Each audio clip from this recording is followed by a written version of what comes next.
모든 영광을 하나님께,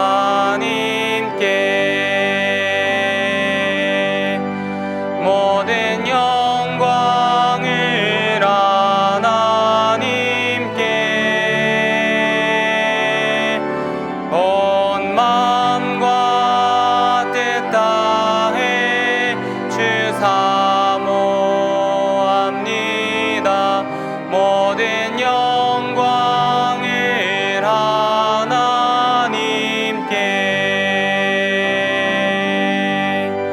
예수님 찬양 받으소서.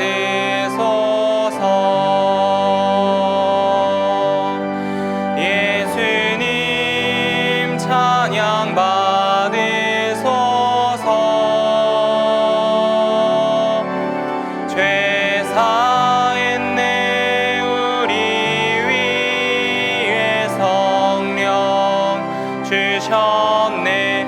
예수님 찬양 받으소서.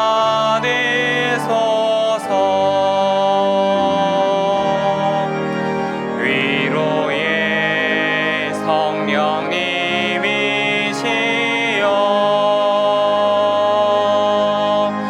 위로의 성령님이시여,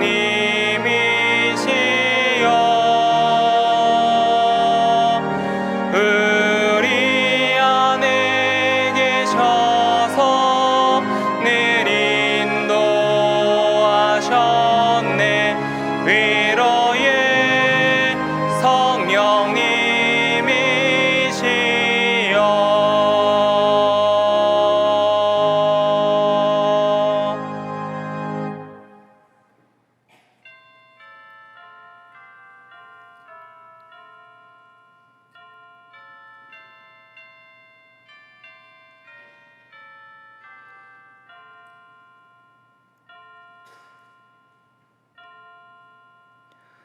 오라, 우리가 여호와의 산에 올라가서 야곱의 하나님의 전에 이르자. 그가 그의 도를 가지고 우리에게 가르치실 것이니라. 우리가 그의 길로 행하리라 하리니 이는 율법이 시온에서부터 나올 것이요 여호와의 말씀이 예루살렘에서부터 나올 것임이라. 거룩하시고 은혜가 풍성하신 하나님 아버지, 성령 강림절 후 9째 주일을 맞아 오늘도 우리를 주님의 전으로 불러주시고 함께 예배하게 하심을 감사드립니다. 지난 한 주간도 우리를 붙드시고 인도하신 주님의 신실하심을 찬양합니다. 죄에 이끌리는 우리의 연약함과 부족함을 긍휼하게 여겨주시고 세상 염려와 분주함을 내려놓고 하나님 나라를 먼저 구하는 믿음을 허락하여 주시옵소서. 이 시간 하나님께 올려드리는 모든 예배의 순서를 통하여 하나님만 홀로 영광 받아주시고 성령님께서 우리의 마음을 열어 말씀을 깨닫게 하시며 깨달은 말씀을 삶에서 기쁨으로 순종하는 믿음의 사람 되도록 은혜를 베풀어 주시옵소서. 올해 우리가 품고 기도하는 한 영혼들이 있습니다. 이들을 위해 날마다 기도하는 기도의 향기가 그치지 않게 하시고 하나님께서 주시는 전도의 때를 놓치지 않고 복음을 전하여 결신하는 역사가 세워지도록 우리의 삶을 이끌어 주시옵소서. 이 모든 간구를 주님께 올려드리오며 우리의 구원자 되시고 교회의 머리가 되시는 예수 그리스도의 이름으로 기원하옵나이다. 아멘.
널리 펴 다 알게 하소서. 내 주의 귀한 이름이 날 위로하시고 이 귀의 음악 같으니 참 희락되도다. 내 죄의 권세 깨뜨려 그 결박 푸시고 이 주 한 마음을 피로써 곧 정케 하셨네.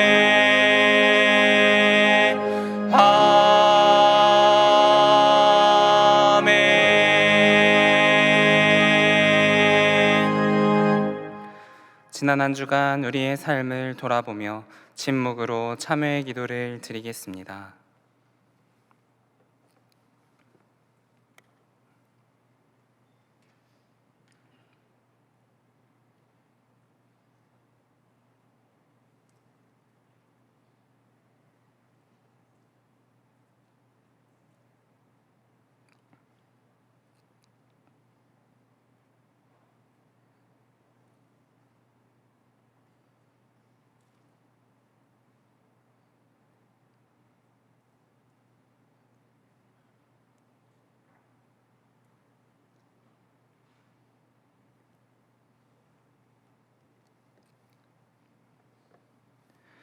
하나님께서 주시는 사죄의 말씀입니다.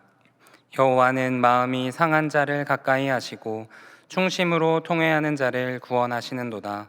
그의 모든 뼈를 보호하시며 그 중에서 하나도 꺾이지 아니하도다. 아멘.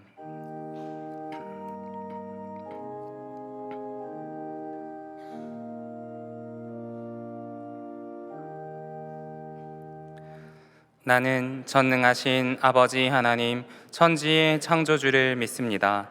나는 그의 유일하신 아들 우리 주 예수 그리스도를 믿습니다.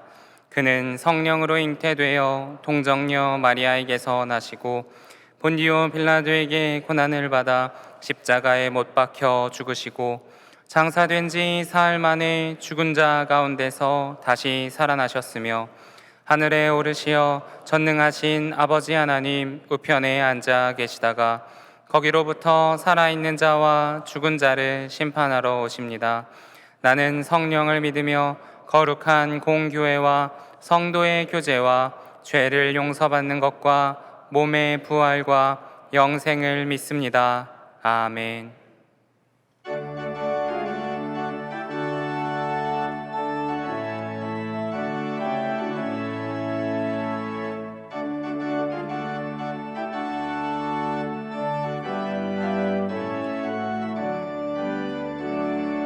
이 세상의 모든 죄를 맑히시는 주의 보혈, 성자 예수 그 귀한 피 찬송하고 찬송하세. 주님 앞을 멀리 떠나 길을 잃고 헤맬 때에 나의 뒤를 따라오사 친히 구원하셨도다. 흰 눈보다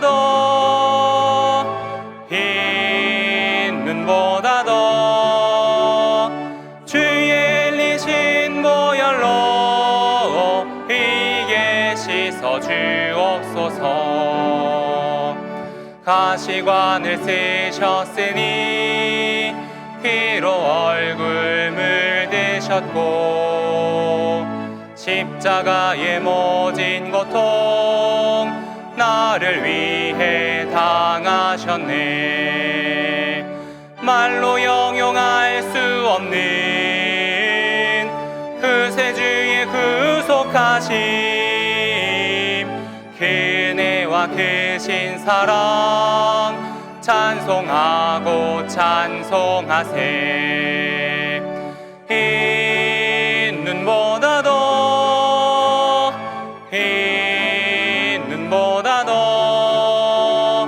주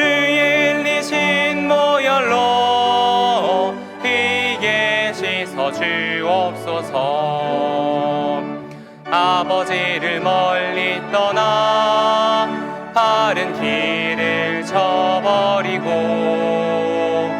여러 가지 죄악으로 주홍같이 되었으니 물 같은 것 가지고는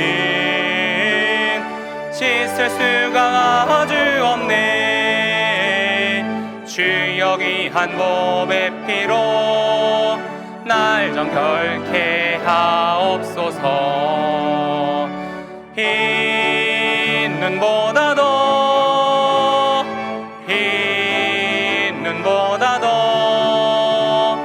주의 흘리신 보혈로 피게 씻어 주옵소서.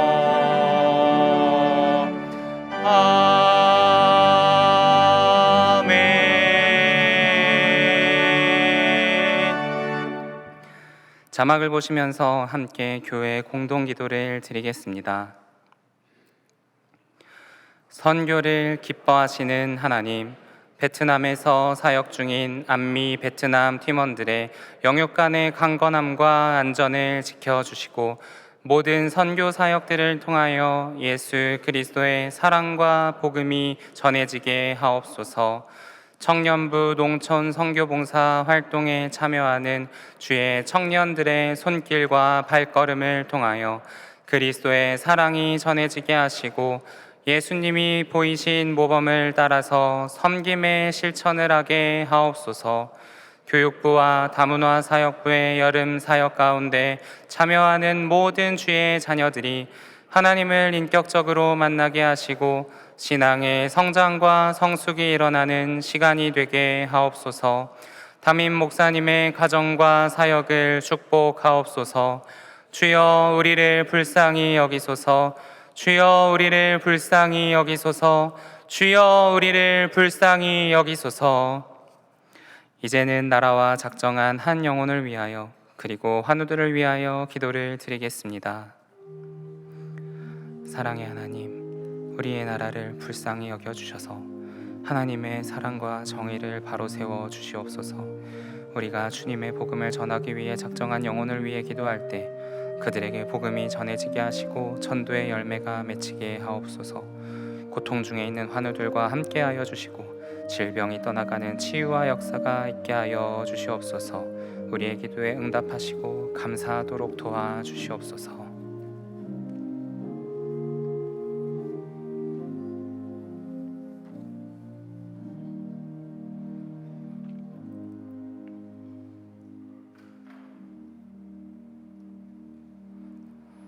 사랑과 은혜가 풍성하신 하나님 아버지, 감사합니다. 지난 한 주간 무더위 가운데에서도 저희를 지켜 보호하여 주시고 인도하여 주셨사오니 감사와 찬송과 영광을 올려드립니다. 오늘 영과 진리로 올려드린 예배를 흠양하여 주시고 주의 크신 은혜로 함께하여 주옵소서. 죄와 허물로 죽을 수밖에 없었던 죄인들을 구하기 위해서 이 땅에 예수 그리스도를 보내주시고 그를 믿는 자마다 구원으로 인도하여 주신 크신 하나님의 은혜에 감사와 찬송과 영광을 드립니다. 한 주간의 삶을 되돌아보면서 저희의 죄를 회개합니다. 용서하여 주옵소서. 물질의 욕심과 이기심으로 살았습니다. 하나님 아버지의 뜻보다는 나의 뜻, 나의 의지대로 살아왔음을 고백합니다. 이 시간 주 예수 그리스도의 보혈의 피로 저희의 죄를 정결케 하여 주옵소서. 사랑과 자비 하나님 아버지, 어렵고 힘든 세상이지만 주 예수 그리스도의 푯대만 바라보고 정진하는 믿음의 성도들 될 수 있도록 인도하여 주옵소서. 좌루나 우루나 치우치지 아니하고 말씀만 붙들고 성령의 소욕을 쫓아 살기를 원합니다. 우리 동안의 성도들 무더위 가운데서도 지치지 않게 하시고 주께 주시는 은혜 충만함으로 넉넉히 이기며 살아가는 멋진 십자가의 군사들 다 될 수 있도록 축복하여 주옵소서. 거룩하고 자비로우신 하나님 아버지, 무더운 여름철에 여러 훈련과 수련회로 나아가는 우리의 자녀들이 있습니다. 특히 선교 현장에서 땀 흘리며 복음으로 나아가는 안미 지체들에게 은혜를 베풀어 주시고 크신 은혜와 열매로 인도하여 주옵소서. 아동부와 청소년부, 청년 지체들의 수련 현장에도 주님 함께하여 주시사 큰 믿음의 진보와 영육간의 강건함으로 채워 주옵시기를 기도드립니다. 모든 순서가 안전하게 마칠 수 있도록 인도하여 주옵소서. 이 시간에도 병마와 씨름하는 우리의 성도들이 있습니다. 낫게 하여 주옵소서. 경제적인 어려움 가운데서도 믿음의 힘으로 버티는 우리의 성도들도 있습니다. 주님께서 선하신 길로 인도하여 주옵소서. 또한 관계의 어려움으로 신음하는 지체들에게는 주께서 찾아가 주셔서 친히 인도하여 주옵소서. 사랑과 은혜의 하나님 아버지, 우리 사랑하는 김영준 목사님을 축복하여 주옵소서. 주의 은혜로 목회 여정에 함께해 주셨사오니 감사함을 드립니다. 언제나 영육간의 강건함을 허락하여 주시고 가정에도 주의 평안으로 함께해 주옵시기를 기도드립니다. 청빙의 모든 절차에도 주님께서 인도하여 주옵소서. 주께서 함께하심을 믿고 예비하심과 인도하심을 믿으며 믿음으로 온전케 하시는 주님을 바라보는 기회 되게 하여 주옵소서. 주께 속하심을 믿는 우리 교회 되게 하여 주옵소서. 거룩하고 자비로우신 하나님 아버지, 우리의 마음과 뜻을 모아 10월 찬양대가 하나님께 찬양으로 올려드립니다. 기뻐 받아 주옵소서. 우리에게는 하나님의 임재를 경험하는 기쁜 천국의 사한 소망을 갖는 귀한 시간 되어지기를 소원합니다. 이름도 없이 빛도 없이 묵묵히 주님만을 섬기는 지체들도 있습니다. 주님께서 기억해 주시고 하늘의 큰 상급으로 채워 주옵소서. 오늘 이 모든 말씀을 오늘 또 우리를 사랑하시며 복 주시기를 기뻐하시며 구원으로 인도하시는 우리 구주 예수 그리스도 이름으로 기도드리옵나이다. 아멘.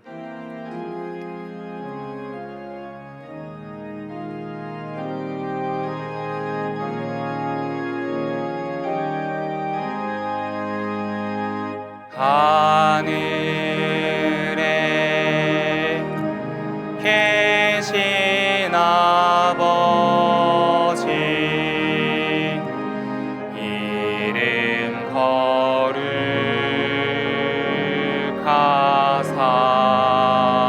거룩하사 주님 나라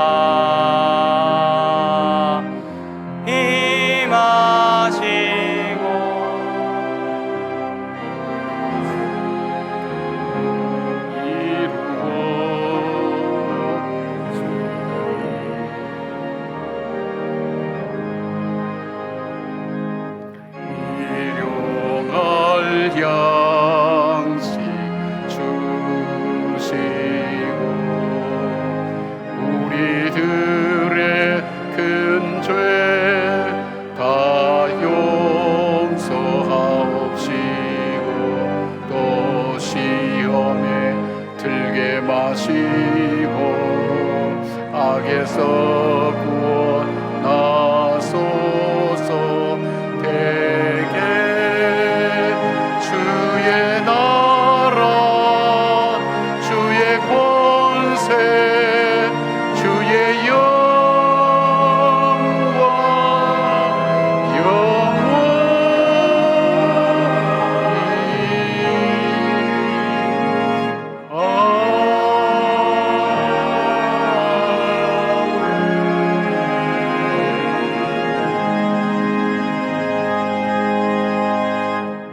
아무나 올 수 없는 복된 자리에 오게 하신 하나님, 죄와 허물로 감히 주 앞에 나갈 수 없지만 십자가의 보혈로 우리 죄를 씻어주시고 그 공로 의지하여 주님의 보좌 앞에 나가게 하신 것 감사를 드립니다. 주님, 우리가 드리는 예배 가운데 친히 임재하여 주셔서 한 사람 한 사람 마음을 어루만져 주시고 그 삶의 고달픔과 지침 가운데 주께서 주시는 새 힘을 얻어서 주께 영광 돌리는 삶으로 살아가기에 부족함이 없도록 붙드시고 인도하여 주시기를 원합니다.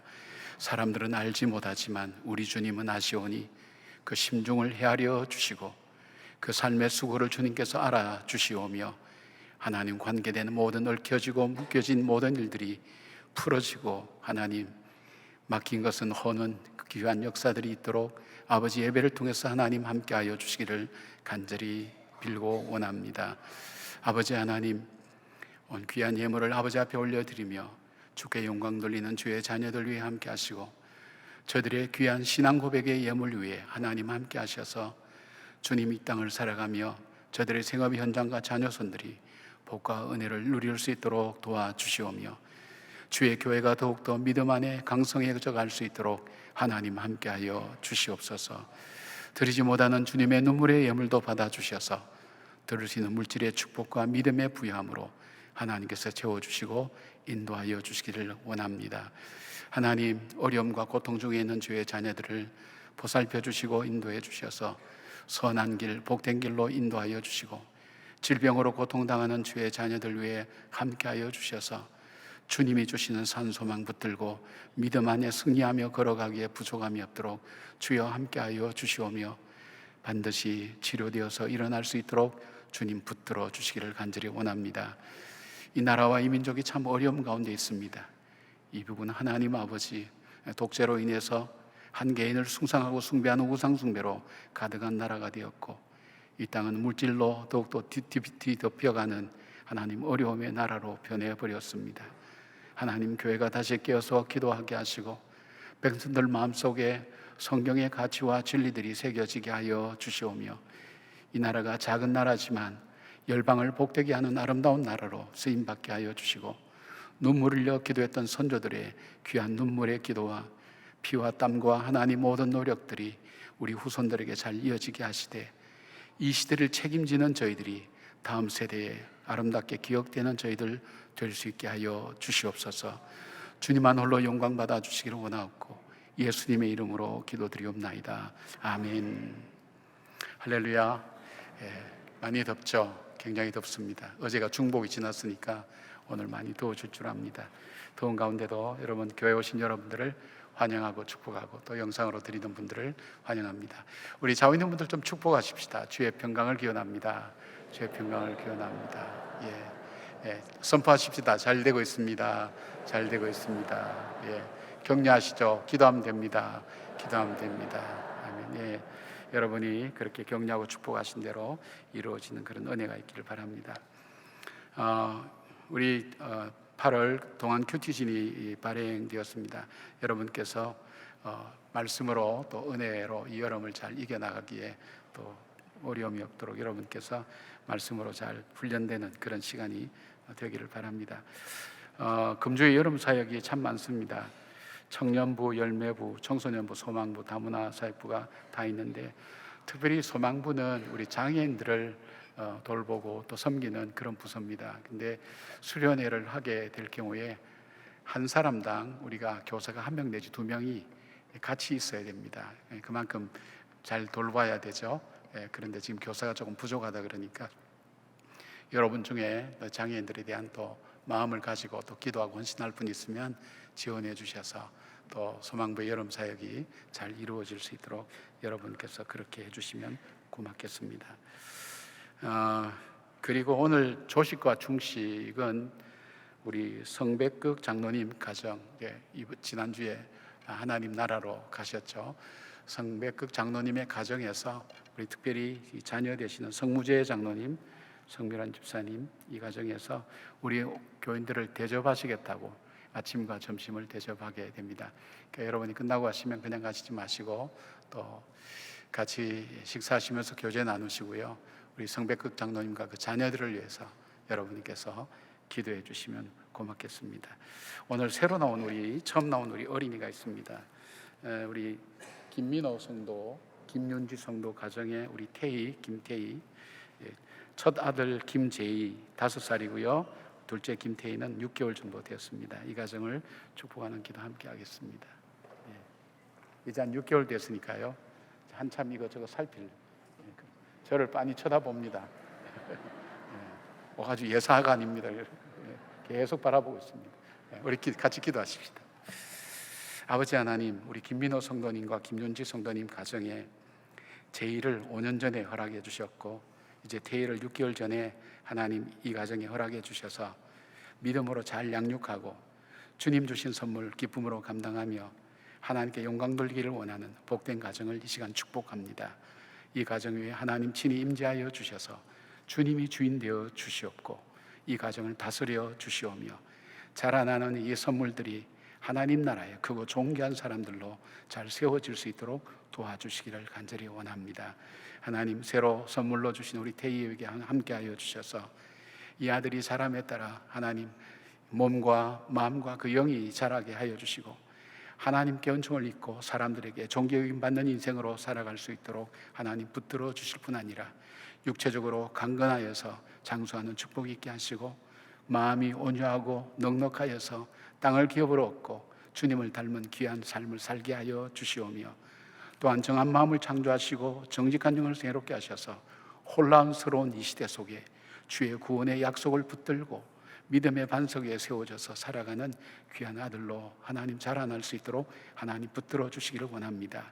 이 아들이 자라기에 필요한 모든 것들이 있습니다. 물질의 축복도, 지혜와 총명도, 좋은 친구들도, 좋은 배우자도, 앞으로 좋은 영적 지도자도 만나게 하시고 좋은 선후배도 만날 뿐 아니라 그가 살아가는 삶의 여정 동안 주변 사람들에게 하나님의 거룩함을 드러내고 증거하기에 부족함이 없도록 하나님 붙들어 주시기를 원합니다. 이미 하나님께서 허락해 주신 귀한 아들 제2외도 함께하여 주시고 같은 은혜로 함께하시고 주님 붙들어 주시기를 간절히 원합니다. 이 두 아들을 길러가는 이 부부에게 하나님 은혜와 복을 주시고 믿음의 부여함을 허락하실 뿐 아니라 양육하기에 부족함이 없는 물질의 축복도 허락하여 주시어서 주님께서 주신 선물을 아름답게 하나님 세워드리는 귀한 사명 잘 감당하는 두 분이 될 수 있도록 도와주시옵소서. 함께 축복하는 우리 성도님들 가정 외에도 태 열매를 기다리는 가정이 많습니다. 아버지여, 그 태의 문을 여셔서 자녀들의 축복을 허락하여 주시옵고 또 귀한 배우자를 만나기를 원하는 부모들의 간절한 기도와 본인들의 기도가 있사오니 아버지 아름다운 믿음의 가정 이룰 수 있도록 주의 하나님 권속들을 축복하시고 인도하여 주시옵소서. 축복하는 우리 성도들 마음속에 하나님 주신 더 큰 축복이 풍성하게 넘치게 하시기를 원하옵고 예수님의 이름으로 축복하며 기도드리옵나이다. 아멘. 고맙습니다.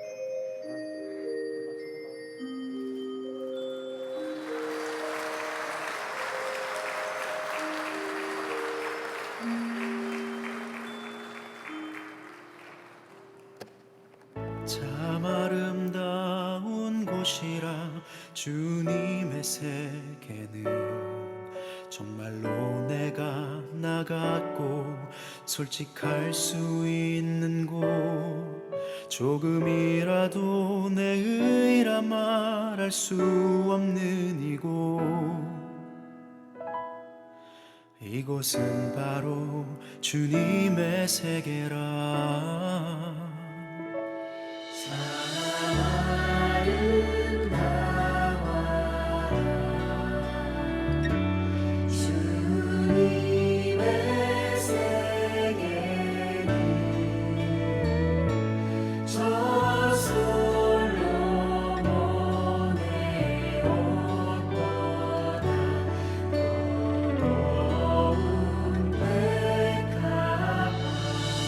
세상은 항상 말하네 그 길이 아니라고 곱디고운 길이 있는데 왜 힘들게 사냐고 단순한 선택조차 내게 어렵기만 하고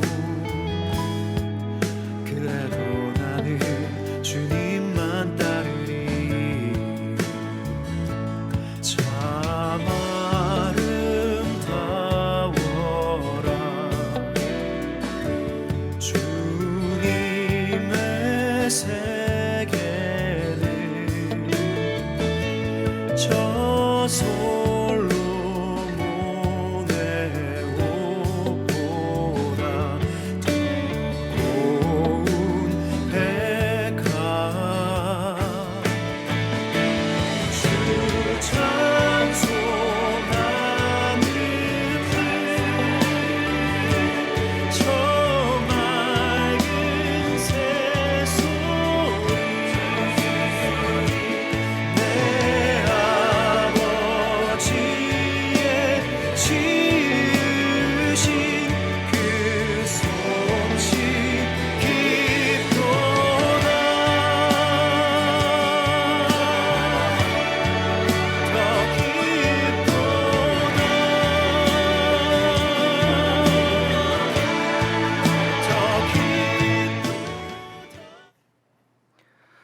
오늘 우리에게 주시는 하나님의 말씀은 창세기 35장 1절에서 15절까지의 말씀입니다.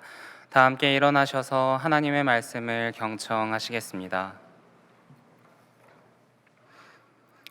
하나님이 야곱에게 이르시되 일어나 베델로 올라가서 거기 거주하며 내가 내 형 에서의 낯을 피하여 도망하던 때에 내게 나타났던 하나님께 거기서 제단을 쌓으라 하신지라. 야곱이 이에 자기 집안 사람과 자기와 함께한 모든 자에게 이르되 너희 중에 있는 이방 신상들을 버리고 자신을 정결하게 하고 너희들의 의복을 바꾸어 입으라. 우리가 일어나 베델로 올라가자. 내 환난 날에 내게 응답하시며 내가 가는 길에서 나와 함께 하신 하나님께 내가 거기서 제단을 쌓으려 하노라 하매 그들이 자기 손에 있는 모든 이방 신상들과 자기 귀에 있는 귀고리들을 야곱에게 주는지라. 야곱이 그것들을 세겜 근처 상수리 나무 아래에 묻고 그들이 떠났으나 하나님이 그 사면 고을들로 크게 두려워하게 하셨으므로 야곱의 아들들을 추격하는 자가 없었더라. 야곱과 그와 함께한 모든 사람이 가나안 땅 루스 곧 베델에 이르고 그가 거기서 제단을 쌓고 그곳을 엘 베델이라 불렀으니 이는 그의 형이 낯을 피할 때에 하나님이 거기서 그에게 나타나셨음이더라.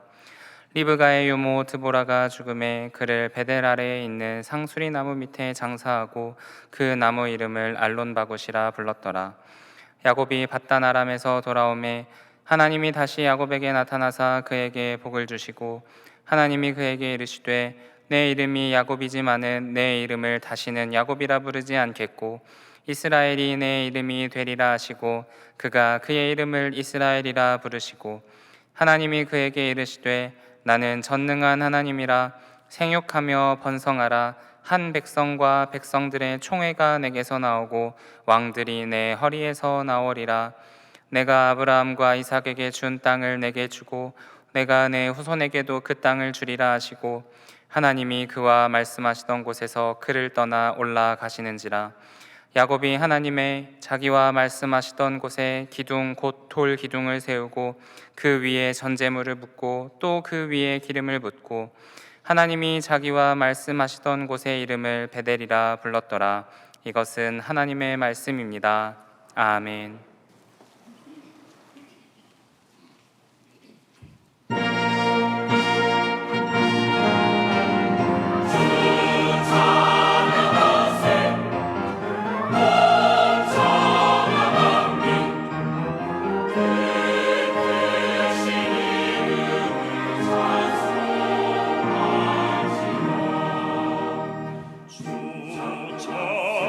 찬양하세 소리 높여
아멘.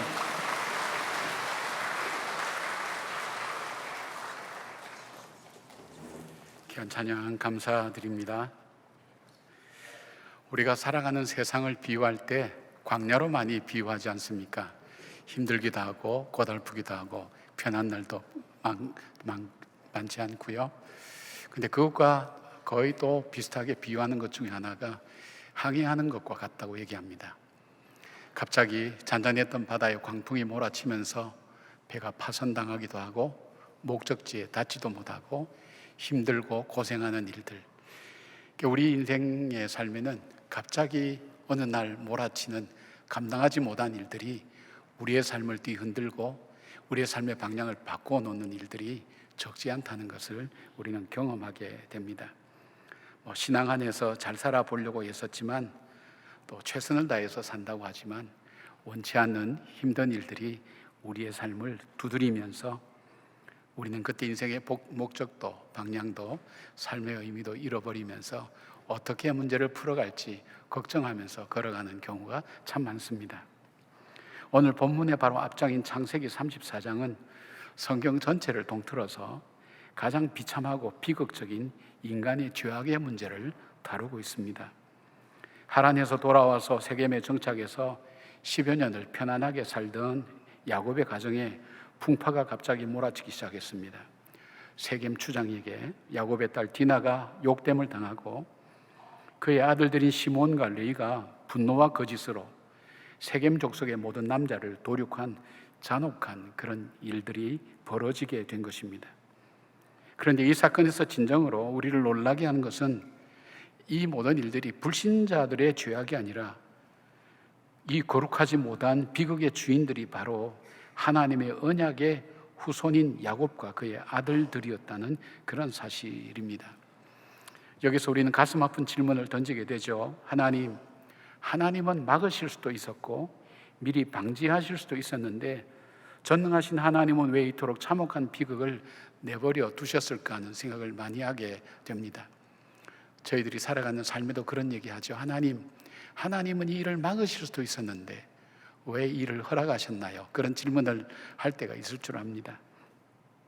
하나님께서 야곱의 삶에 이 거친 풍랑을 허용하신 이유가 있다고 지난주일 우리가 말씀을 통해서 함께 나누었습니다. 세 가지 이유를 말씀드렸죠. 첫 번째는 야곱이 마땅히 있어야 할 삶의 자리가 바로 이 세겜의 편안한 땅이 아니라 약속의 땅, 바로 이 베델이었다는 것을 하나님께서 야곱에게 일깨워 주기를 원하셨고, 두 번째 있다는 말씀은 인간적인 깨와 세속적인 어떤 그런 삶의 가치관을 가지고 살아가는 인생의 마지막은 그 사람이 지성이 있던 부유하던 어쨌든 그렇게 살아가는 사람 인생의 마지막은 결국은 사망과 그리고 슬픔과 비극밖에는 없다는 것을 하나님께서 보여주시기 위한 것입니다. 즉 하나님과 상관없이도 인간은 잘 살 수 있다고 생각하지만 그러나 그럼에도 불구하고 그렇게 사는 인생의 마지막은 사망이요 그리고 허무함과 절망밖에 없다는 것을 하나님은 이 언약의 이 자녀들에게 그대로 보여주시는 것입니다. 그리고 또 하나 세 번째 이유가 있다면 죄와 비극으로 소망을 잃어버린 인생들, 그 인생들을 하나님은 구원하실 수 있는 귀한 하나 복된 분이라는 것을 우리에게 알려주고 싶은 그 의미가 있다고 그렇게 말씀을 드렸죠. 오늘 이어지는 창세기 35장은 이 자기 딸을 볼 때, 고통당하는 딸을 볼 때 가슴이 메어지는 아버지의 마음, 그리고 이 종교적인 어떤 명분을 세워서 세겜의 청년들을 다 죽여버린 시므온과 그리고 이 레위 그리고 자기 아들들을 바라보는 아버지의 심정, 어떻게 저렇게 인간이 잔인할 수 있을까? 저들이 내 자녀인가? 저들이 정말 하나님의 언약의 백성인가? 생각할 수밖에 없는 이 복잡한 이 야곱의 마음, 그것이 문제가 아니라 이제는 이 세겜 주변에 있는 부족들이 이 원래 있던 사람들하고 이렇게 관계가 있지 않습니까? 그러니까 그들이 연합해서 공격에 오면 우리는 숫자가 얼마 되지 않기 때문에 우리는 다 몰살당할 거라는 두려움 속에 있는 이 야곱, 그러면서도 어떻게 헤쳐나가야 될지도 모르겠고 무엇을 어떻게 풀어가야 될지도 모르는 그 상황에 처한 이 야곱을 보여주고 있습니다. 여기에서 하나님은 이 가운데서 이런 문제들을, 이런 어려움들을 풀어가는 영적인 원리가 무엇인가 하는 것을 이 35장에서 보여주고 있습니다. 여러분이 살아가면서 원치 않은 일들, 최선을 다했는데 열심히 살았는데도 불구하고 원치 않은 일로 가정적인 어려움이 올 수도 있고, 개인적인 어떤 질병의 어려움도 올 수도 있고, 관계의 문제도 있을 수 있고, 이런 문제 때문에 내 삶이 편하지 못하고 그 다음에 내가 가는 삶의 방향이 바뀌어지고 있는 어려움이 올 때에 여러분들이 어떻게 이 문제를 아름답게 풀어갈 수 있는가 하는 영적 원리들을 오늘 말씀을 통해서 함께 우리가 나눌 수 있었으면 좋겠습니다. 위기와 어려움이 올 때 우리가 그것을 헤쳐나갈 수 있는 영적 원리 첫 번째는 무엇인가 하면 바로 하나님의 음성을 듣는 것입니다. 은혜의 자리로 돌아가야 됩니다. 환난을 극복하는 가장 첫 번째 원리가 하나님의 음성을 듣는 것입니다. 1절 말씀 우리가 같이 한번 읽어볼까요? 1절 말씀, 하나님이 야곱에게 이르시되 일어나 베델로 올라가서 거기 거주하며 내가 내 형에게서의 낯을 피하여 도망하던 때에 내게 나타났던 하나님께 거기서 제단을 쌓으라 하신지라. 이 세겜에서 족속들의 보복에 떨면서 사면초가의 위기에 놓인 야곱에게 하나님은 당장의 해결책이나 세상적인 대책을 내놓지 않았습니다. 하나님은 먼저 야곱에게 찾아오셔서 말씀을 들려주셨습니다. 우리가 환난을 당하면요, 영혼도 멍해지고요, 모든 것이 단절된 것 같은 절망을 느낍니다. 그러나 세상의 그 어떤 소리도 위로가 되지 않고 대책도 보이지 않을 때에 세상의 문이 닫히고 단절되었다고 느낄 때 바로 평소에는 들리지 않던 하나님의 음성이 들리기 시작합니다. 성경에서 말씀이란 단어는 크게 두 가지 이 용어로 그렇게 사용되고 있거든요. 첫 번째는 로고스라고 그렇게 쓰여지고 있습니다. 여러분이 흔히 쓰는 말씀입니다. 이 하나님의 뜻과 진리를 포괄적이고 일반적으로 담고 있는 객관적인 말씀, 태초의 말씀이 계시니라. 바로 이것은 말씀은 로고스라는 표현입니다. 일반적인. 근데 또 하나 쓰는 이 말씀의 이 단어가 있어요. 그 레마라는 단어인데, 이 단어는 선포된 말씀이 성령의 역사로 말미암아 지금 오늘 나에게 하시는 하나님의 말씀, 개인적으로 나에게 다가오는 말씀, 바로 그 말씀을 이야기합니다. 그래서 우리는 평소에 성경도 읽고 설교도 듣고 그렇게 하면서 로고스의 말씀을 접하잖아요.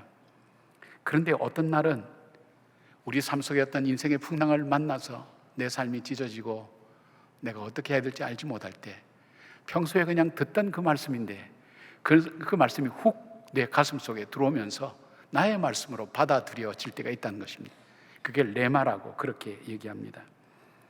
이 세겜에서 10년 동안 안주할 때는 하나님이 그때도 말씀하셨겠죠. 말씀도 하시고 예배도 드리고 아마 그랬을 겁니다. 그런데 그때는 이 말씀이 자기의 말씀으로 다가오지 않았어요. 그러나 고난과 시련이 올 때에 자기 방법이 없고 어떻게 해야 될지 알지 못할 때 하나님의 말씀이 들려오기 시작한 거예요. 그 말씀이 나의 말씀으로 들어오기 시작한 거예요. 여러분도 예배를 드리다 보면 설교 하나님 말씀이니까 내 삶과 연결해서 은혜 받을 게 무엇인가 이렇게 해서 열심히 듣기도 하지만 오늘 말씀 참 은혜롭다 이렇게도 얘기하지만 어느 날은 이 말씀이 훅 내 가슴 속에 팍 박히면서 그렇구나, 내가 그렇게 살아야지, 이렇게 들어오는 말씀이 있다는 거예요. 바로 야곱이 그 말씀을 들었어요. 근데 그 하나님 말씀이 세 가지였어요. 이 위기와 고난을 만나는 야곱에 들려진 하나의 말씀, 첫 번째는 일어나라는 겁니다. 일어나라는 뜻. 절망과 자책, 세상과의 타협, 그리고 인간적인 잔꾀로 연명하던 세겜의 안일한 자리에서 털고 일어나라 명령입니다. 슬픔에 찌들어서 앉아있지 말고 영적인 마비 상태에서 깨어나라는 이야기입니다. 여러분, 우리가 어려울 때 사람들이 와서 힘내라고 얘기도 하고 그 다음에 하나님 함께 하실 거라고 얘기도 하지만 그 말씀이 이렇게 마음에 와닿습니까? 이렇게 잘 와닿지 않을 때가 많죠. 마음은 알겠지만 그것 자체가 내 마음을 다시 힘을 주고 용기를 주고 다시 일어서게 하지는 못한다는 거예요. 이거보다 조금 더 우리가 진지하게 들을 수 있다면 병원에 가서 의사가 이거 참 힘든 병인데 큰 병원 가보라 그러면 그 말은 잘 듣죠. 아침에 일어나서 결국 어떻게 하라고 하는 게 잘 듣죠. 의사 선생님 말씀은 잘 듣죠. 나에게 주는 처방이니까 잘 듣죠. 그런데 오늘 하나님 하신 말씀은, 이 하나님은 천지를 창조하시고 나의 생사화복을 주관하시는 그 하나님이세요. 그 하나님이 나에게 말씀하시는 거예요. 세상은 하나님 말씀대로 되거든요. 그 하나님 나에게 말씀하시는 게, 그 하나님 말씀하시는 게 뭐냐면 일어나라는 거예요. 나 일어날 형편이 못 되는데요. 그게 아니에요. 이 말씀은 들어야 되는 거예요. 일어나라. 너가 잠자던 그 세겜에서의 그 안일한 삶에서 일어나서 절망과 슬픔에 젖어서 아무것도 하지 못하고 울고 있는 그 자리에서 일어나라. 그것이 하나님 명령이에요. 문제를 풀어가는 하나님의 첫 번째 음성입니다. 두 번째는 베델로 올라가라, 그런 말씀입니다. 30여 년 전에 형이 에서의 칼날을 피해서 외롭게 도망치던 광야에서 돌베개를 베고 잘 때에 자신에게 찾아오셔서 하늘문을 열고 말씀해 주셨던 그 하나님, 그리고 하나님께 언약을 받았고 하나님께 소원을 드렸던 바로 그 자리, 야곱의 영적 고향, 첫사랑의 은혜의 자리로 돌아가라는 의미입니다. 이 말은 뭘까요? 바로 우리가 돌아가야 될 곳이 하나님과 만났던 그 자리, 우리의 신앙의 영적 유산이 있는 바로 그것으로 돌아가라는 것입니다. 베델로, 언약이 있는 그 베델로 돌아가라는 것입니다. 그리고 세 번째는 거기서 제단을 쌓으라는 것입니다. 무너진 예배를 회복하라는 거예요. 예배를 회복하라는 거예요. 은혜도 없고 감격도 없고 삶의 변화도 없이 그저 세상의 편안함을 추구하느라고 뒷전으로 물러났던 상대적인 하나님과의 관계가 상대적이 되고, 그리고 자기 생각대로 했던 그 삶에서 벗어나서 하나님과의 관계를 절대적인 관계로 우선순위로 다시 돌려놓으라는 명령입니다. 우리 요즘 말로 바꾸면 우리가 예배 드릴 때 그냥 여러분들 집중해서 예배 잘 드리는 모습 보면서 참 귀하거든요. 그런데 여러분이 옛날에 하나님을 만났을 때 그때 드렸던 예배, 어떤 예배일까요? 가슴이 설레요. 말씀을 들으면 내 가슴이 뛰어요. 내가 용기를 내서 다시 일어서야 돼요. 그 하나님 앞에 그 말씀이 기대되면서 그 말씀이 나에게 힘이 되고 나의 삶의 방향을 다시 잡아주고 다시금 나로 하여금 일어나게 만들었던 그 말씀, 그때 그 말씀, 그 예배의 찬양이 은혜롭고 가사 하나하나가 내 삶 속에 착착 감겨오고 말씀 한마디 한마디도 놓치지 않고 나의 말씀으로 듣고 그 말씀으로 내 삶을 돌아보며 회개하고 하나님 앞에 내 삶을 바로 살겠다고 했던 그 감격과 기쁨, 바로 그 예배를 회복하라는 거예요. 여러분, 우리가 삶의 어려움이 올 때 제일 먼저 우리가 체크해야 될 것이 공통적인 것이 예배의 확인입니다. 그래서 예배에 실패하면 인생에 있어서 다 실패합니다. 예배에 성공하면 다 실패할 수 있습니다. 왜냐하면 예배는 전지전능하신 그리고 생사화복을 주관하신 그 하나님과의 만남이기 때문에 그렇습니다. 예배가 회복되라는 것입니다. 하나님 말씀이 가슴에 꽂히자 야곱의 가슴 속에는 잊혀졌던 은혜의 기억이 살아서 꿈틀거리기 시작했습니다. 3절에 이렇게 고백합니다. 우리가 일어나 베델로 올라가자. 내 환난 날에 내게 응답하시며 내가 가는 길에서 나와 함께 하신 하나님께 내가 거기서 제단을 쌓으려 하노라 그랬습니다. 야곱은 깨달았어요. 형의 칼을 피해서 외로운 광야길을 걸을 때에도, 외삼촌 라반의 혹독한 속임수 속에서 눈물을 흘리고 삼촌이 잡으러 올 때도 그 느꼈던 생명의 위기 그 가운데서도, 그리고 약복강 강가에서 형 에서를 맞이하기 위해서 사생결단하던 그 씨름할 때도 하나님은 자기에게 오셔서 자기의 울부짖음 앞에 응답하시고 함께 하셨던 그 하나님이었다는 것을 기억해야 된 거예요. 여러분이 고난이 오면 프로전 된다 그러죠. 프로전, 얼어붙는 거예요. 그러니까 얼어붙는다는 건 뭐냐면 그 고난이 너무 충격적이고 크기 때문에 내가 이 문제를 어떻게 해야 될지 그냥 멍하게 있다는 거예요. 정신없이 멍하게 있다는 거예요. 방법도 모르겠고, 그러면서 뭐냐면 자신 안에 좋은 가능성들이 많은데 이거 사용 못해요. 얼어붙어서 쓸 줄 몰라요. 그리고 과거에 도우셨던 그 하나님에 대한 기억도 없어요. 좋았던 것도 없어요. 지금 이 문제만 너무 힘든 거예요. 이게 프로즌됐다 그래요. 얼어붙었다는 거예요. 이게 두려움이에요. 그런데 하나님의 말씀을 들으면서 그 말씀에 순종할 때 나타나는 것이 뭐냐면 회복되는 거예요. 메모리가 뭐 회복되냐면 은혜의 메모리가 회복되는 거예요. 아, 과거에 내가 이러할 때, 내가 이럴 때, 또 이런 어려움이 있을 때 하나님 나에게 나타나셔서 말씀해 주셨지. 나를 도와주셨지. 나와 함께 하셨지. 나를 이 어려움을 극복할 수 있도록 주님께서 붙들어 주셨지. 그 전능하신 하나님이 지금도 내 문제 앞에 내 문제를 풀어주시고 인도해 가실 거야. 그 하나님이 여전히 나를 도우실 거야. 이게 회복되기 시작하는 거예요. 그때부터는 영적으로 이렇게 마음이 돌아가고 이 문제를 보는 눈들이 생겨나기 시작하는 것을 보게 됩니다. 시편 50편 15절은 이렇게 말씀합니다. 환난 날에 나를 부르라. 내가 너를 건지리니 내가 나를 영화롭게 하리로다. 여러분, 시편 기자가 하나님 말씀 기록하기 위해서 그렇게만 한 것이 아니라 이 시편 기자도 우리가 시편 말씀이 참 중요한 게 자기도 경험을 많이 해본 거예요. 환난을 당해보니까 자기가 상상하던 것으로 해결할 수 없는 거예요. 누구한테 얘기해도 얘기를 들어줄 사람도 없고요. 문제를 풀 수도 없어요. 지혜를 얻을 수도 없어요. 자기가 이 환난을 겪어보니까 무서운 거예요. 어떻게 해야 될지 알지 못할 때 그가 하나님을 불렀더니, 하나님께 부르짖었더니 하나님이 들으시고, 그때는 몰랐는데 지나고 보니까 그때 하나님이 함께 하셨구나 것을 깨닫게 됩니다. 그 경험과 그 고백을 통해서 기록한 말씀이 이 시편 말씀이라면 시편 기자는 오늘 우리에게 이렇게 얘기합니다. 좀 제가 풀어서 얘기하면, 환난을 당한 여러분, 환난에서 이 환난을 이겨내려고 몸부림치거나 자기 노력을 하지 마십시오. 아무 소용없습니다. 하나님을 찾으십시오. 그 하나님께서 나타나셔서 도우십니다. 그리고 오히려 그것을 통해서 하나님께 영광 돌리고 하나님 영화롭게 하는 그런 삶으로 내 삶을 바꿔주십니다. 이렇게 해석할 수가 있는 거예요. 여러분도 그렇잖아요. 여러분도 어디 가서 말씀을 나눌 때에 내가 힘들 때 말이야, 이 말씀을 듣고 이 말씀을 붙들고 기도했더니 하나님께서 그 문제를 풀어주시더라. 이게 영적인 좋은 메모리예요. 그 기억들이 살아나는 것을 보게 됩니다.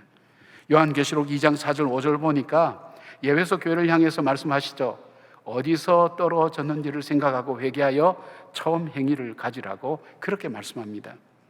사랑하는 여러분, 문제와 위기의 회복의 출발점은 바로 하나님과의 첫사랑의 기억과 은혜의 자리를 회복하는 것입니다. 야곱은 세겜의 풍요에 취해 약속을 잊었지만 신실하신 하나님은 야곱을 잊지 않으시고 찾아오셔서 영적 기억력을 가동해 주십니다. 환난으로 사면초가 위기 가운데 있습니까? 세상에 수많은 불안한 소리들, 내 마음속에서 떠오르는 여러 가지 생각들, 복잡한 마음들, 사람들의 수많은 이야기들 다 내려놓으시고 문제를 풀어가는 첫 번째는 하나님 말씀 앞에 서십시오. 그 말씀이 뭐라고 나에게 말씀하시는가? 그 말씀을 순종해가는 과정 속에 하나님께서 나에게 열어가시는 하나님의 길, 문제를 풀어가는 길이 있다는 것을 기억하시고 하나님 말씀 앞에서는 여러분들 되기를 바랍니다. 자, 고난과 시련 그리고 환난이 내 삶 속에 다가올 때 그 문제를 푸는 두 번째 영적 원리는 바로 내 삶에 익숙해진 우상을 묻어버리고 삶을 정결케 하는 것입니다. 하나님의 음성을 들은 야곱은 즉각적으로 자신의 삶과 가정 안에 파고든 세속의 때를 벗겨내기 시작합니다. 본문 2절과 4절을 보겠습니다. 야곱이 이에 자기 집안 사람과 자기와 함께한 모든 자에게 이르되 너희 중에 있는 이방 신상들을 버리고 자신을 정결하게 하고 너희의 의복을 갈아입으라. 그들이 자기 손에 있는 모든 이방 신상들과 자기 귀에 있는 귀고리들을 야곱에게 주는지라. 야곱이 그것들을 세겜 근처 상수리 나무 아래에 묻고 되어 있습니다. 하나님의 말씀이 들어오기 시작하니까 자기가 보이기 시작하는 거예요. 자신의 삶이 보이기 시작하는 거예요. 그 삶에서 보이는 게 뭐냐? 세겜에 머무는 10년 동안 세속화가 되었구나. 하나님의 뜻을 따라가는 것이 아니라 그 세상의 흐름을 따라가는 것이 자신도 모르게 자신의 삶 속에 깊게 들어와 있다는 것을 보게 됩니다. 이방 문화가 들어오기 시작하고 혼합주의적인 우상 숭배가 자연스럽게 자기의 삶 가운데, 습관 가운데, 생활 가운데, 문화 가운데 젖어 있다는 것을 알게 되었습니다. 은연중에 자기 삶의 일부가 되어버린 이방 신상들, 그냥 문화로만 치부하며 됐던 주술적인 부적들, 사치스러운 귀고리, 집안의 드라빔 같은 우상들, 그 단호하게 그것을 제거했습니다. 그리고 그것들을 세겜 근처 상소리 나무 아래 깊이 묻어버렸습니다. 여기에 묻어버렸다고 표현을 썼는데, 이 묻어버렸다는 표현을 쓴 이유 중에는 두 가지 의미가 있습니다. 우상과는 완전히 결별하겠다는 의지가 거기에 담겨 있고요, 또 하나는 다시는 세상과 타협하면서 살지 않겠다는 결단을 보여줍니다. 그 많은 장소 중에 왜 상수리 나무 밑이냐? 그것은 뭐냐면, 이 상수리 나무라는 것은요, 성경의 언약과 결단의 장소로 자주 등장하는 영적인 의미가 있는 것입니다. 하나님 앞에 완전히 다 묻어버리는 겁니다. 우상을 묻고 자신을 정결하게 하고 의복을 갈아입을 때 놀라운 영적 역사가 일어났어요. 5절 말씀이 그렇게 돼 있어요. 그들이 떠났으나 하나님이 그 사면 고을들로 크게 두려워하게 하였으므로 야곱의 아들들을 추격하는 자가 없었더라. 이 무슨 뜻입니까? 야곱이 가장 두려워한 게 이거였거든요. 그런데 그가 우상을 제거하고, 하나님 말씀에 순종해서 우상을 제거하고 자기 삶 속에 세속화된 것을 벗어버리고 하나님과 관계에 우선순위를 두고 하나님 앞에 살았더니, 염려했던 것은 구하지도 않았는데 하나님께서 사방 고을의 사람들로 하여금 두렵게 만들어서 야곱과 그 일행들을 추격하지 못하게 만들었어요. 하나님께서 보호해 주신 거예요. 여러분, 우리가 영적으로 순결해지고 우상을 청산할 때 하나님께서는 친히 마귀의 역사를 막으시고 환경의 도우심과 보호막을 펼쳐주신다는 것을 우리는 보게 됩니다. 그런데 오늘 본문을 보면요, 야곱이 스스로 우상을 묻은 것 외에 야곱은 결코 할 수 없는, 그러나 야곱으로부터 떨어져 나가야 될 것, 그것을 하나님께서 하나씩 거두어 가시는 것을 보게 됩니다. 첫째로 보면 8절에 보면 리브가의 유모 드보라가 죽습니다. 드보라는 어머니 리브가를 떠올리게 하는 존재이면서 누구보다도 어머니에 대한 사랑을 많이 받던 야곱에게 있어서는 인간적으로 따뜻하게 의지했던 영적이고 정서적인 버팀목이 바로 이 드보라였어요. 근데 하나님이 그를 거두어 가셨어요. 그러니까 이 드보라를 믿고 이름을 뭐라 지었는가 하면 알룬바굿, 이게 통곡의 상수리 나무였다. 이 야곱이 얼마나 가슴 아파하고 얼마나 힘들어 했는지를 이 이름을 짓는 데서 볼 수 있어요. 통곡의 상수리 나무. 슬프다는 거예요. 자기가 정서적으로 의지하던 그 울타리가 다 걷어져 버린 거예요. 슬픔의 바로 그 일들. 야곱이 그 스스로 제거할 수 없죠. 하나님이 데려가신 거예요. 하나님이 제거해 주신 거예요. 이것뿐만 아닙니다. 그 다음에 보면 16절 보니까 16절, 20절 보니까 이 야곱이 가장 사랑하고 집착했던 아내 라헬이 죽었어요. 베냐민을 낳다가 세상을 떠난 겁니다. 라헬이 누굽니까, 여러분? 야곱이 14년을 머슴처럼 일할 만큼 사랑했고 평생을 집착했던 여인이었어요. 한때 라헬이 야곱에게 나로 자식을 낳게 하라, 그렇지 아니하면 내가 죽겠노라, 불신의 말을 막 뱉었던 여인이기도 하죠. 그런데 우리에게 꼭이거는 약간 옆으로 나가는 거지만은 하나님께서 인도해가는 그 과정 속에 말로 불신으로 불평하고 원망했던 것 그대로 이루어지는 것을 보게 됩니다. 요셉이라는 뜻은 하나 더라는 뜻이거든요. 더하다 이 뜻인데 하나를 더 얻었어요. 베냐민을 얻었는데 자기는 죽는 거예요. 바로 이 믿음의 조상들이 묻혔던 그 막벨라 굴, 이 헤브론까지 가지 못하고 중간 베들레헴에서 거기서 죽으면서 그냥 거기에서 길에서 묘지가 세워져 있는 거예요. 여러분, 그러니까 우리가 이 언어라는 것이 참 중요해요. 그러니까 못 살겠다, 죽겠다, 이런 표현을 우리가 기도하는 사람들 입술로서는 안 쓰는 게 좋겠죠. 왜냐하면 내 귀에 들린 대로 내가 그대로 해주겠다 그럴 때 그거 어떻게 하시겠어요, 하나님께서? 그러니까 어떻게 해요? 그런 표현들을 안 쓰는 것이 좋겠다, 그렇게 우리가 표현할 수 있어요. 마지막으로는 27절, 29절 보면 아버지 이삭이 180세로 죽음을 맞이합니다. 보니까 이 야곱에게 있어서 겹겹이 쌓여있는 자기가 의지하고 그리고 정말 놓기 어려운 것을 하나님은 하나씩 하나씩 뜯어내듯이 뜯어내는 거예요. 마지막으로는 이삭을 데려가는 거예요. 이것은 이삭의 죽음은 야곱이 이제 부모의 그늘에서 완전히 벗어나서 이제 자신이 스스로 신앙의 주체이자 영적 족장으로 일어서야 함을 의미했습니다. 여러분, 이삭은 믿음의 조상들 중에 가장 오래 살았거든요. 180세 살았어요. 180살까지. 근데 자기가 죽겠다고 얘기할 때가 언제가 하면 137살이에요. 그러니까 에서보고 에서야 내가 곧 죽을 거야. 그러니까 너가 사냥에다가 요리해와. 그거 별미 먹고 내가 축복해 줄게. 내가 곧 죽을 거야. 눈도 흐려지고 지금 그럴 거야. 했던 데가 137살이에요. 그리고 이 아버지가 43년을 더 살았어요. 여기서 우리가 교훈을 하나 얻을 수 있어요. 저는 그렇게 생각해요. 우리 연세 많으신 어른들 계시잖아요. 어떠세요? 소원이 뭐세요? 자식들 이해 안 먹이고, 요양병원 안 가고, 안 아프고, 자는 잠길에 이렇게 사라지는 거예요. 그게 기도죠? 제목이죠? 기도 제목이죠? 다들 같은 소원일 거예요. 근데 참 재밌는 걸 보면, 그러면 여러분이 사는 하루하루는 어떤 하루일까요? 오늘도 하나님께서 숨을 붙여주니까 오늘도 살고 있는 하루구나. 아유 허리야, 아이고 다리야, 아이고 삭신이 쑤시는구나. 그러면서 또 하루 살고, 그렇게 살 수밖에 없다는 거예요. 산다는 거예요. 근데 이 이삭을 보면 43년을 죽겠다고 하면서 43년을 더 살았는데, 그 시간에 성경에 그가 뭐 했는지 기록이 없어요. 성경에 기록이 없다는 건 뭐를 말할까요? 하나님 앞에 의미 있게 살았던 삶이 없다는 거예요. 그렇다면 여러분 어떨까요? 제가 미국에서 목회할 때 그 노인들이 있는 거기 프로그램이 있어서 가서 강의할 때 그런 얘기 했어요. 여러분, 이 노인 되니까, 나이가 드니까 불편한 게 참 많은 거예요. 젊을 때는 그런 거 없었는데. 우리 어르신들 그런 마음 들어가죠. 그죠? 불편해요. 뭐든지. 보는 것도 침침하고, 듣는 것도 잘 안 들리고, 걸음도 느리고, 허리도 아프고, 넘어지면 부러지고, 하여튼 그래서 그렇게 질문을 했어요. 하나님께서 이 불편한 이 노인의 이 시기를 왜 만드셨을까요? 그러니까 젊을 때 싹 데려가시면 좋은데, 팔팔할 때 데려가시면 좋은데, 그렇다고 해서 팔팔할 때 죽고 싶은 사람은 없을 거예요. 네. 하나님 왜 만드셨을까 그랬더니 생각을 많이 하시더라고요.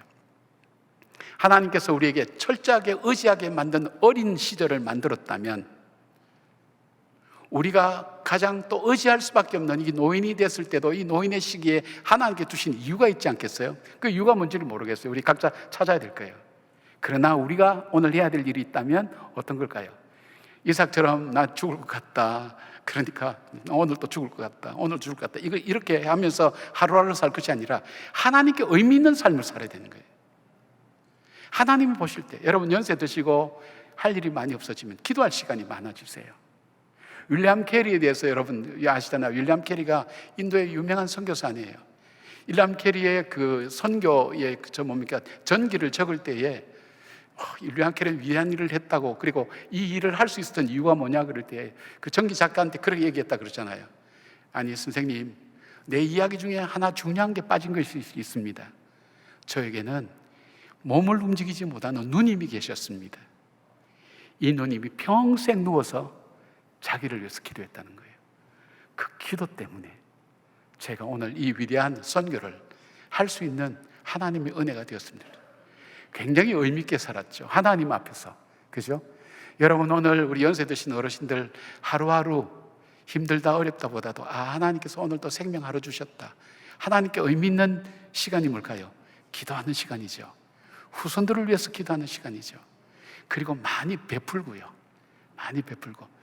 돈도 없는데 어떻게 베푸냐고. 입으로 베풀면 되잖아요. 너 복 받을 거야. 전화 오면 너 이제 전화해. 저도 이제 딸하고 이제 연락하다 보면 자기들이 바쁘니까 연락이 안 와요. 제만큼 자주 못 해요. 근데 귀찮게 안 하려고 하는데 연락이 오면 그렇게 반가워요. 즐거워요. 그러면 반갑다는 것보다 이제 연락하니? 문제가 있어야 연락하니? 이렇게 얘기하고 싶은 게 마음속에 일어나는 거예요. 그러면 다음에 그 연락도 안 와요. 어떻게 해요? 입으로 베푸는 거예요. 너는 어떻게 그렇게 문자를 보내도 예쁘게 보내니? 전화를 해도 엄마가 꼭 필요할 때 전화하는구나. 너는 옛날부터 나에게 그런 큰 기쁨이 되어줬어. 이 말로 베푸는 거예요. 자꾸 베푸는 거예요. 그죠? 설교가 은혜가 없어도 길다, 뭐 하여튼 뭐 무슨 말 하는지 못 알아듣겠다 이렇게 얘기하는 것보다도 아이고 참 은혜스러워, 참 좋아, 감사해, 어떻게 저런 말이 나오지, 또 이렇게 좀 해보시라고요.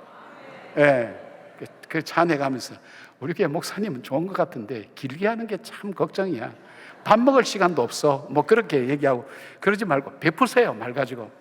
아이고 참 식당에 가서도 뭐 짭다 맵다 이거보다도 바나바들 만나면 얼마나 수고를 많이 하시냐고. 아이고 음식 만든다고 얼마나 수고했냐고. 돈 들어가요? 안 들어가요. 그러니까 우리가 할 수 있다는 이 사명이 있다는 거예요.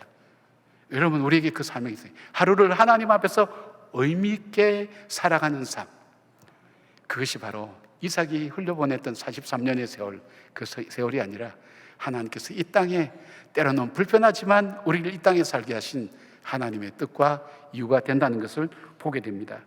여러분 왜 야곱의 삶에서 끝까지 붙들고 있었던 소중한 울타리와 같았던 유모 드보라, 아내 라헬, 그리고 아버지 이삭을 차례로 거두어 가셨을까요? 하나님은 야곱이 하나님보다 더 의지했던 인간적인 버팀목, 세상적인 집착, 정서적 우상들을 하나씩 비워내신 것입니다. 오직 하나님 한 분만을 바라보고 하나님만 전적으로 의지하는 언약의 사람으로 만들어 가시기 위한 것입니다. 1501년 이탈리아 피렌체의 대성당에 높이 5m가 되는 거대한 카라라 대리석, 그 당시에는 가장 유명한 대리석이라고 그래요. 대리석이 놓여 있었습니다. 이미 2명의 조각가가 조각을 하다가 실패해서 포기하고 쓸모없는 돌로 방치되어 있었습니다. 그런데 이 돌을 맡은 26세의 젊은 미켈란젤로라는 작가가 3년 만에 인류 미술사의 최고의 걸작인 다비드상을 완성해냈어요.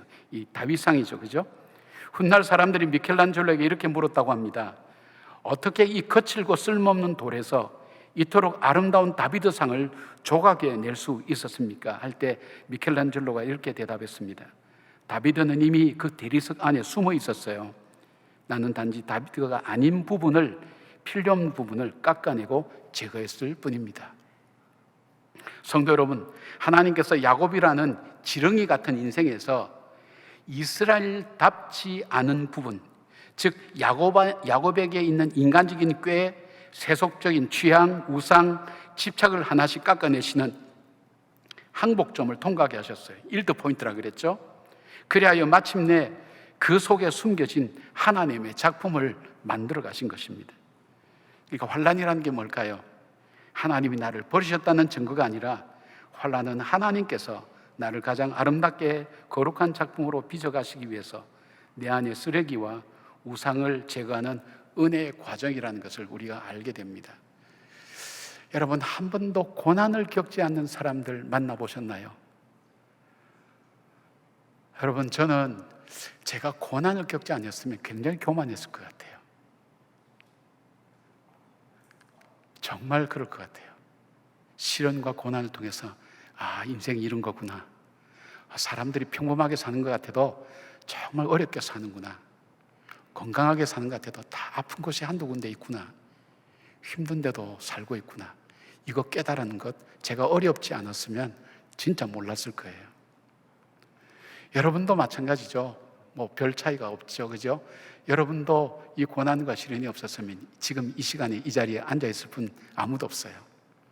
그러나 이 고난을 통해서 삶이 뭔지를 알게 된 거예요. 하나님이 무엇인지를, 누군지를 알게 된 거예요. 그리고 내 삶의 내 단점이 무엇인가. 그래서 겸손해지고 또 하나님과 가까워지는 것을 보게 됩니다. 여러분, 그러니까 어떻게 할까요? 우리가 환난과 고난을 통해서 하나님과 더 가까워지고 사람들을 대할 때 더 부드럽고 겸손하게 대하고, 그렇죠? 하나님께서 우리에게 그런 하나님의 사람을 만들어 가기를 원하시는 거예요. 근데 만드는 과정에 쓰는 것이 복을 많이 부어주면 될 것 같은데 그것 가지고는 사람 망치더라는 거예요. 정으로 끌어내듯이, 망치로 끌어내듯이 아프고 힘든 부분이지만 깎아낼 때, 도려낼 때, 그때 나 아닌, 정말 하나님이 축복하신 그런 나가 아닌 다른 것을 뜯어낼 때, 그때서야 아름답게 완성된다는 거예요. 환난과 시련이 올 때 어떻게 해석해야 돼요? 하나님께서 나를 만들어 가시는구나. 이를 통해서 내가 하나님의 사랑을 더 알게 되는구나. 욥도 그랬죠. 내가 전에는 하나님을 귀로만 들었는데 고난을 거치면서 이제는 주님을 눈으로 본 것 같습니다. 그 고백이 바로 이 고난을 통해서 온 것을 보게 됩니다. 사랑하는 여러분, 하나님과의 관계가 절대적인 그 관계를 방해하는 성품이나 습관이나 세속적인 가치관이나 또는 하나님보다 더 사랑하는 여러분 속에 우상이 있는지를 한번 찾아보십시오. 하나님 말씀 앞에 설 때 그것을 보이게 만들고 그것에 순종하게 될 때 하나님께서 내 인생의 거침돌들을 치워주시고 그리고 오히려 그것을 디딤돌로 삼아서 성장하게 하시고 그리고 바로 그것을 통해서 하나님의 사람으로 우리를 만들어 가시는 것을 보게 됩니다. 고난이 올 때, 시련을 올 때 여러분 바로 우리 속에 버려야 될 우상들을 버리고 하나님 앞에 더 가까이 나가는 여러분들 되기를 바랍니다.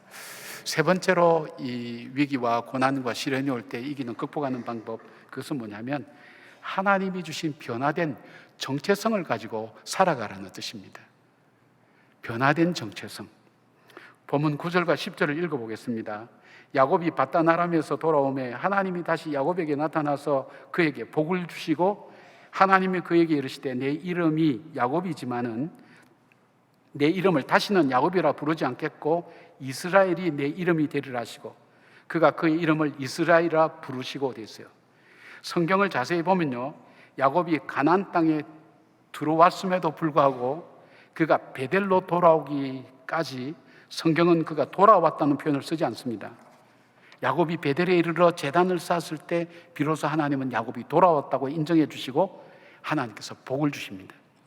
여기에 자녀의 축복도 주시고 재물의 축복도 주시고 땅의 축복도 주셨는데 그 중에 가장 복된 것이 뭐냐면 바로 야곱의 이름을 야곱에서 이스라엘로 바꾸어 주신 거예요. 이름이 바뀌었다는 것은 정체성이 바뀌었다는 것을 말합니다. 야곱은 어떤 이름일까요? 남의 뒷발꿈치를 잡는 자, 속이는 자, 자신의 힘과 꾀로 살아가는 인생, 이런 의미의 정체성을 갖고 있어요. 근데 바뀐 야곱의 이름 이스라엘은 어떤 뜻일까요? 우리 성경에 보면 두 가지 의미가 있다고 그랬죠. 하나님과 겨루어 이겼다. 그리고 이스라엘, 그래서 하나님이 다스리신다. 두 가지 뜻이 있어요. 근데 여러분 한번 보세요. 하나님과 겨루어 이겼다는 것, 피조물이 하나님을 어떻게 이깁니까? 이길 수 없죠. 하나님이 야곱이 매달리고 회개하고 눈물로 하나님 앞에 나올 때 하나님의 자비와 은혜로 야곱한테 져 주신 거예요. 져 주셨다는 거예요. 여러분, 자식한테 이기는 부모 있습니까?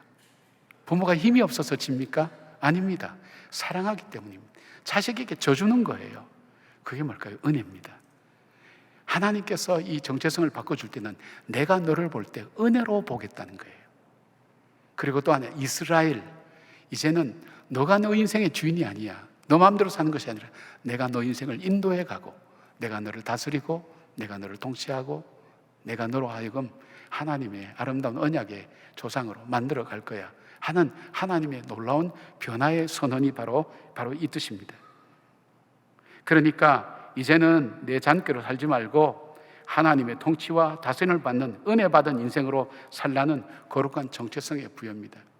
여러분, 저와 여러분은 예수 그리스도를 믿으면서 우리의 이름이 바뀌었어요. 우리는 죄와 허물로 죽은 사람이에요. 죄와 허물로 죽은 사람이에요. 근데 우리를 생명으로 바꿨어요. 우리는 사망 권세의 지배를 받는 사람이에요. 그런데 하나님께서 우리가 산 소망을 주시고 새 소망을 주셨어요. 사망 권세 지배를 받지 않아요. 부활과 생명의 귀한 자녀로 삼아 주셨어요. 우리는 마귀의 자녀였어요. 죄의 자녀였어요. 그런데 우리는 하나님의 자녀로 바뀌었어요. 우리의 신분이 바뀌었어요. 정체성이 바뀌어진 거예요. 그러니까 어떻게 살으라고요? 바뀌어진 정체성의 사람답게 살으라고 주님께서 말씀하신 것을 보게 됩니다.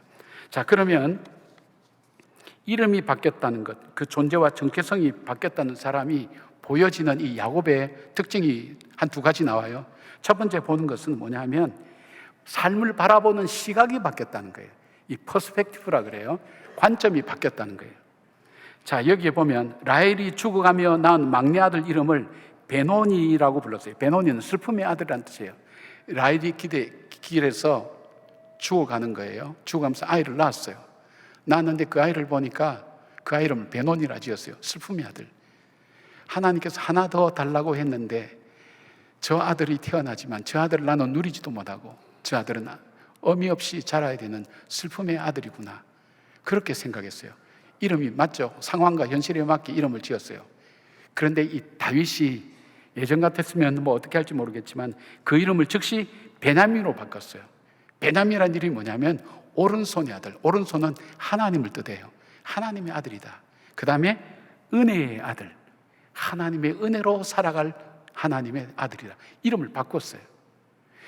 슬픔과 어려움과 고난 가운데 이건 슬프구나, 어렵구나, 고난이구나, 힘들구나, 지치구나, 못 살겠다 이런 관점으로 보던 그 삶이 오늘도 하나님이 주신 선물이구나, 하나님이 주신 가족들이구나, 하나님이 주신 교회구나, 하나님이 내게 주신 소망이구나, 하나님이 그 속에 주신 소망을 바라보고 그 소망에 초점 맞추어서 살아가는 거예요. 관점이 바뀐 거예요. 달라지는 거예요. 하나님께서 내 삶에 보는 것을 다르게 만드는 거예요. 여러분, 사람이 보는 것에 따라서 행동이 달라요. 흔히들 그런 표현 잘 쓰잖아요. 물컵에 물이 반이 있는데 그걸 반밖에 없구나 하는 사람하고 반이나 있구나 하는 사람하고 그 사물 자체는 변함이 없어요. 그러나 생각하는 데 따라서 반밖에 없구나 하는 사람은 그 나머지 반도 허드레로 쓸 가능성이 많아요. 반이나 남아있구나 하는 사람은 그 나머지 물을 귀하게 쓸 수 있는 거예요. 그러니까 이 관점이 바뀐다는 게 굉장히 중요한 거예요. 스티븐 코비가 그 책을 쓰면서 그런 표현을 썼어요. 지하철에 아이들이 막 떠들고, 아이들 2명이 막 떠들고 왔다 갔다 하고 장난치고 막 그러니까 사람들이 다 인상을 찌푸렸어요. 그래서 아니 저 아이야 부모가 누구냐고 그랬더니 웬 남자가 거기 앉아서 저라고 아이 좀 자제시키라고 그랬더니 저도 노력을 했죠. 그런데 이 아이의 엄마가 오늘 세상을 떠났어요. 그 엄마를 잃어버린 아이들이 어떻게 해야 될지 자기도 모르는 것 같아요. 숙연해졌어요. 애들이 떠들어도 말 안 해요. 왜요? 슬픔을 알거든. 아이 속에 있는 그 불안과 두려움을 알거든요. 오히려 애틋한 마음으로 보는 거예요. 무엇의 차이예요? 관점의 차이예요. 우리가 은혜의 관점으로 삶을 바라보는 거예요. 슬픔의 아들인데 슬픔의 아들이 아니라 하나님의 은혜로 주신 아들, 뭐죠? 12지파에 위대한 하나님의 족장으로 세워나가는 하나님의 놀라운 축복의 아들이라는 그 관점에 대한 변화가 있는 거예요. 여러분, 정체성이 바뀐 우리는 보는 관점이 달라져야 돼요. 하나님의 섭리와 역사를 보게 돼요. 또 하나 있어요. 허물과 상처를 은혜로 품어내는 이 사람으로 바뀐 거예요. 22절 보니까 가슴 아픈 사건이 기록돼요. 장자 루벤이 아버지의 처 비라와 동침하는 망측한 죄를 범하게 됩니다. 성경은 이 구절에서 이스라엘이 이를 들었더라고 기록합니다. 과거에 혈기왕성했던 야곱이었다면 분노를 참지 못하고 가정을 분비박산냈을 거예요. 그러나 정체성이 변화된 이 이스라엘은 이 가슴 찢어지는 죄악과 수치를 하나님의 언약 안에서 조용히 침묵하며 은혜로 품습니다. 그리고 이어서 나오는 말씀이 이렇습니다. 야곱의 아들들은 12이라. 야곱이 이 아들들 때려 죽이려 했으면 몇 명 벌써 없어져요. 왜요? 이 루벤은 자기 아내와 동침했어요. 이거 있을 수 있나요? 폐륜하지. 시몬과 이 레위는 뭐예요? 집단살인한 사람이에요. 한 부족을 완전히 부족의 남자를 다 죽였어. 그 다음에 유다는요, 자기 며느리와 관계에서 후손을 뻗쳤어요. 그 아들들을 전부 다 그 허물과 죄를 따라서 하나씩 차단했으면 12지파가 생겨날 수가 없어요. 바로 그들의 죄와 수치가 크지만 자기 가슴에 품으면서 하나님의 언약을 이루어내는 거예요. 여러분, 우리 주님의 십자가 그거 아닐까요?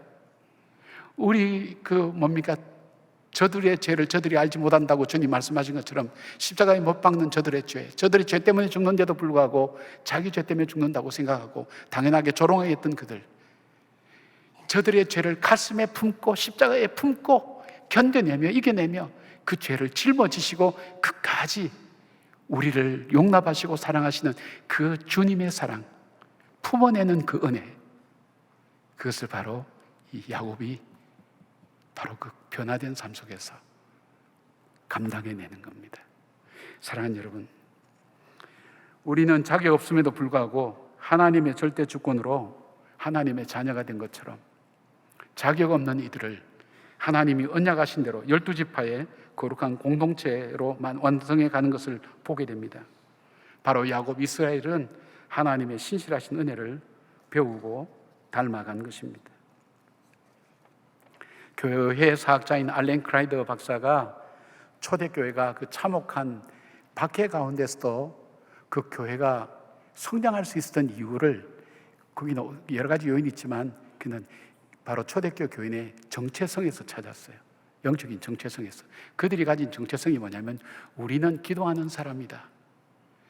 초대교회인들은 기도하며 살았어요. 우리는 기도하는 사람이다. 문제가 터져도 어려움이 와도 기도하는 사람이다. 두 번째, 우리는 그리스도인이다. 그리스도에 속한 사람이다. 그리스도를 닮아가는 사람이다. 그리스도처럼 사는 사람이다. 우리는 그리스도인이다. 셋째는 우리는 그리스도 안에서 한 형제자매다. 그러기에 그들은 나그네도 대접하고, 그리고 그들이 어떤 상황 속에서 그들을 품었어요. 그리고 네 번째 가지고 있는 것이 우리는 산 소망을 가진 사람이다. 천국의 산 소망을 가진 사람이다. 이 정체성을 가지고 살았어요. 이 정체성을 가지고 살아가는 이들을 통해서 박해 속에서도 초대교회는 성장하게 되었고, 세상 사람들이 볼 때 우리가 가지고 있지 않는 신비로움을 갖고 있다고 했어요. 착한 일, 좋은 일 많이 해서 교회가 그런 일 해야 교회가 성장하고 발전한다고 하는 사람인데 그렇지 않습니다. 본질입니다. 본질. 우리 속에 이 정체성, 하나님이 주신 그 산소망을 붙들고 살아가는 것. 세상 사람들이 볼 때 삶이 허무하거든요. 근데 저들 속에 뭔가 다르단 말이에요. 행동하는 게 달라요. 선택하는 게 달라요. 왜요? 소망이 있기 때문에. 우리는 도덕적으로 탁월하고 완벽해서 하나님의 자녀가 된 것이 아니죠. 십자가의 은혜입니다. 환난 속에 우리가 붙잡아야 될 것은 바로 하나님의 자녀라는 것. 그거 붙들고 우리가 다시 힘을 내서 일어나야 됩니다. 전 설교 마무리하면서 저희 개인적인 고백을 성도님들과 함께 나눴으면 좋겠어요. 저는 지난해 12월 달에 병원에서 위암 판정을 받았습니다. 주변에서 암으로 투병하는 수많은 성도님들을 목회하면서 보았지만 막상 제 자신의 암이라는 진단표를 손에 쥐었을 때는 그 찾아오는 충격과 엄습하는 두려움이 이루 말할 수가 없었어요. 흔히들 얘기하는 것처럼 하나님 왜 저입니까? 하는 질문, 그리고 사역을 마무리해가는 시기에 왜 저에게 이런 병을 주십니까? 라는 그런 질문을 먼저 드렸어요. 근데 제일 먼저 찾아온 생각은 이거였어요. 나는 아직 죽음을 맞이할 아무런 준비를 하지 못했는데 라는 그런 당혹감이었어요. 죽음, 그것이 제 삶 속에 늘 주변에 있었어요. 장례식도 가고 장례도 집례하고 사람들도 그렇게 했지만 저 자신이 죽음에 대한 준비를 못하고 있다는 것을 비로소 깨달았어요.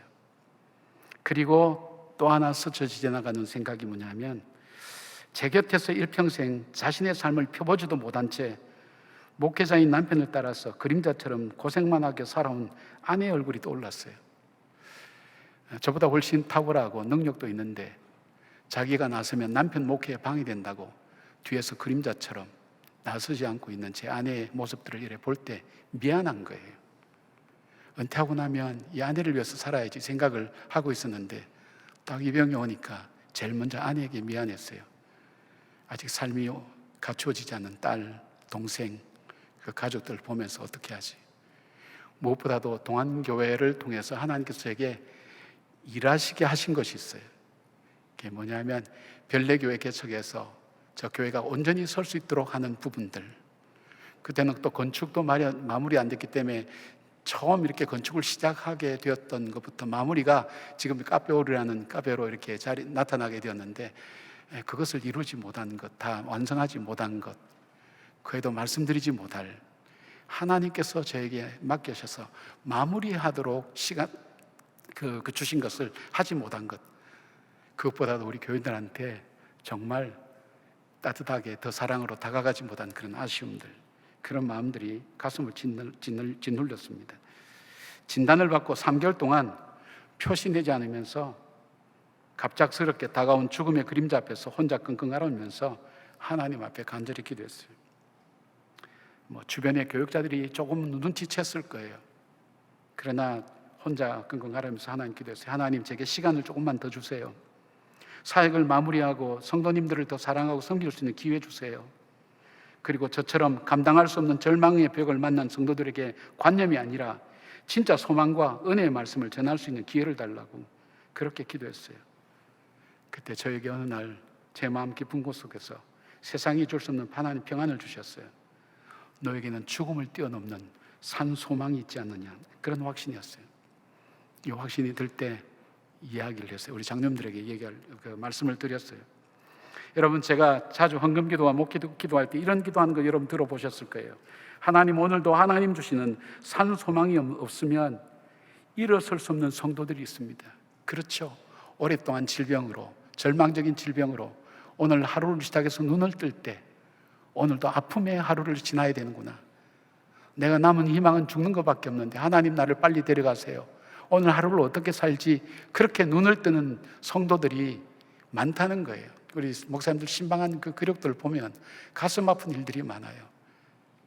그런 분들에게 정말 우리에게 산 소망이 있다는 것, 이 소망을 붙들고 다시 살아나고 마지막까지 하나님께서 우리에게 주신 그 사명을 감당하는 그 삶으로 살 수 있도록 증거하는 그런 삶을 살게 해달라고 그렇게 기도를 했어요. 근데 감사하게도 의사 선생님을 통해서 제가 알게 된 위암은 이게 진행이 느리고 예후가 좋은 아주 희귀한 케이스라는 설명을 듣게 됐어요. 하나님께서 저에게 시간과 기회를 주셨고 정말 산 소망으로 살아가는 인생이 무엇인지를 삶으로 증거하라는 거룩한 사명을 재확인시켜 주셨어요. 지금도 매일이 쉽지 않아요. 힘들어요. 그러나 오늘도 저에게 기회를 주셨어요. 여러분 앞에 말씀을 선포하는, 그래서 한마디라도 더 제가 알고 제가 느끼고 체험한 것을 여러분하고 나눴으면 좋겠다는 그런 마음들이 있어요.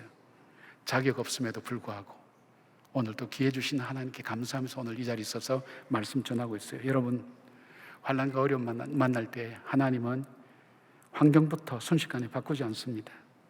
우리로 하여금 하나님 말씀 앞에 서게 만듭니다. 힘들고 어려운 여러분, 말씀 앞에 서십시오.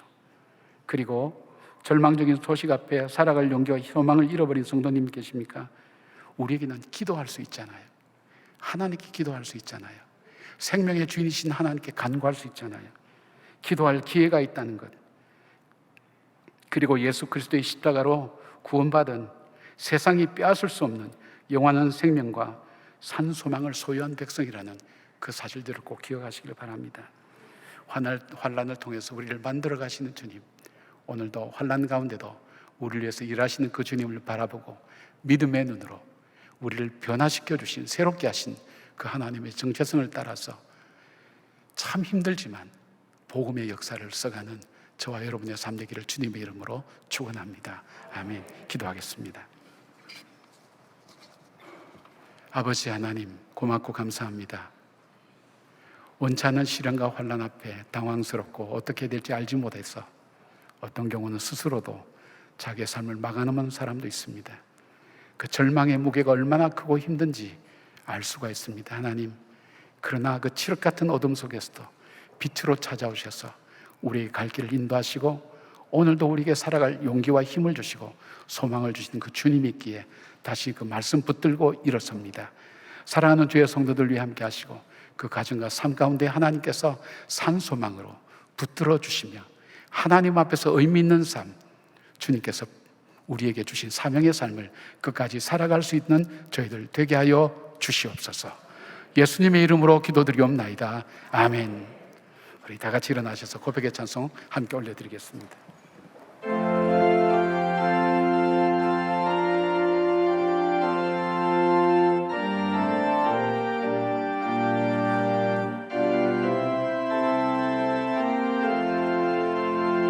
구주와 함께 나 죽었으니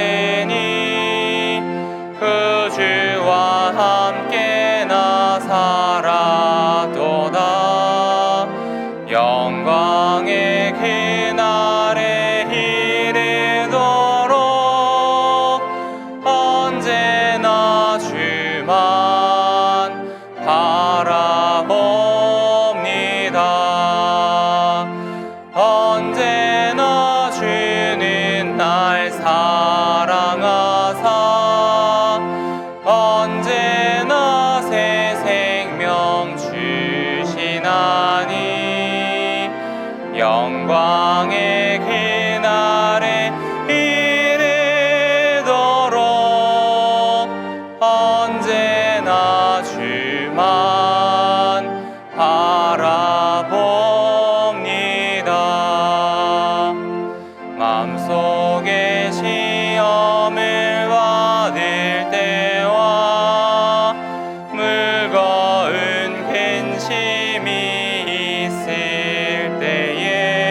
주시네.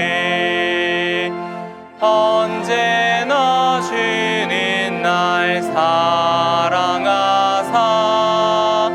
언제나 새 생명 주시나니 영광의 그날에 이르도록 언제나 주만 바라봅니다. 뼈 아픈 눈물을 흘릴 때와 쓰라린 마음으로 탄식할 때 주께서 그때도 같이 하사 언제나 나를 생각하시네. 언제나 주는 날 사랑하사 언제나 새 생명 주시나니 영광의 그날에 이르도록 언제나 주만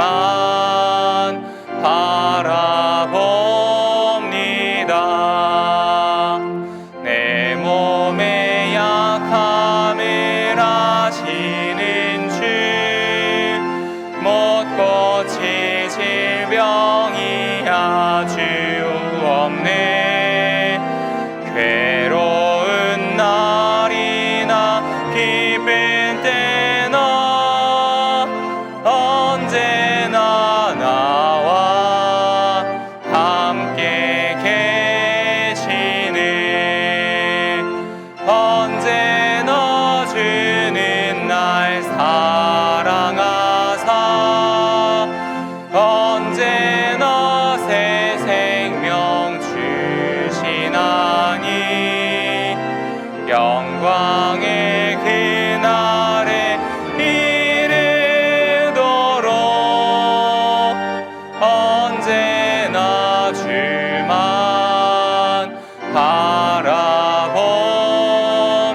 바라봅니다.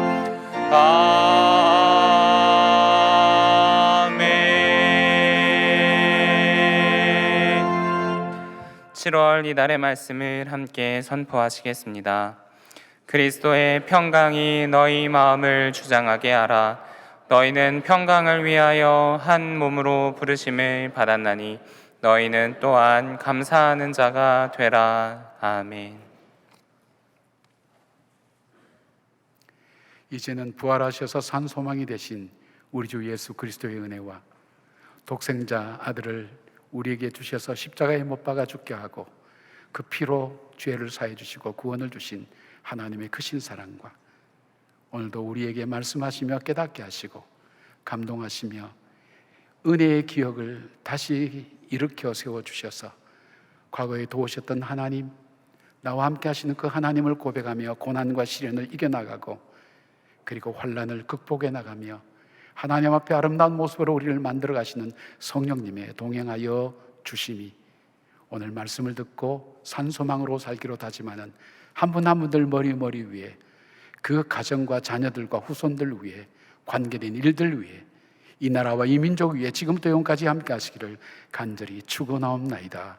아멘.